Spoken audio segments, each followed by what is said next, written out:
নমস্কার বন্ধুরা, নমস্কার। আমি শিবানী দত্ত রায়। আমার একটা ছোট পরিবার আছে।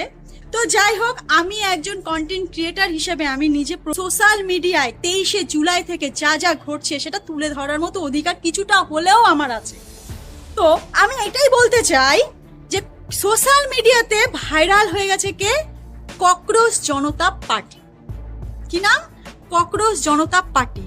সে লেকচার দিয়ে বেড়াচ্ছে 22.5 মিলিয়ন ওনার ফলোয়ার্স, 22.5 মিলিয়ন ভিউয়ার্স ইনস্টাগ্রাম।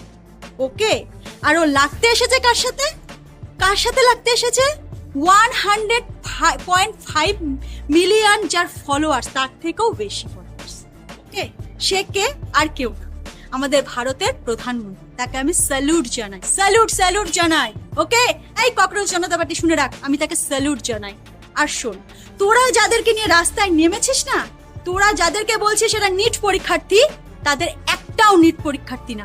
আমি গ্যারান্টি সহকারে বলছি। নিট পরীক্ষার্থী কারা বলতো? এই যে দেখ, স্ক্রিনে দিলাম। তাদের রেজাল্ট পাওয়ার পর তাদের হই উল্লাসটা দেখ, তাদের এক্সপ্রেশন দেখ, তাদের শিক্ষার্থীর গুণ দেখ, তাদের সভ্যতা দেখ, তাদের ভদ্রতা দেখ। আর তুই যাদেরকে নিয়ে বেরিয়েছিস তারা হচ্ছে এক একটা সন্ত্রাসবাদী। ওকে, তারা এক একটা সন্ত্রাসবাদী, তাদের মুখ লেভেল দেখেই বোঝা যাচ্ছে।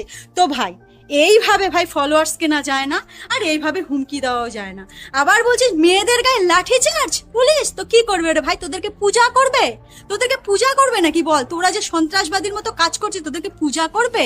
হ্যাঁ? আর বড় বড় সেলিব্রিটিরা এসে কি বোঝাতে চাইছে?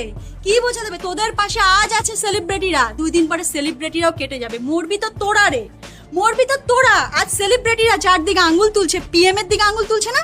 আমাদের সেলিব্রিটিরা পিএম এর দিকে আঙ্গুল তুলছে, সেই পিএম এর দিকেই তারা একদিন থাকবে। আর মরবি কারা? সাধারণ তোরা রে। এই ককরোচ দল, তোরা মরবি, তোরা। তাই বলছি, তোদের যোগ্যতা কিন্তু ওখানে না, ঠিক আছে? তোদের যোগ্যতা ওখানে না রে ভাই। তোরা নাম দিয়েছিস ককরোচ জনতা পার্টি, তোদের নামের উদ্দেশ্যেই বলছি, তোদের যোগ্যতা শুধুমাত্র ওয়াশরুমে, তোদের যোগ্যতা ওয়াশরুমে।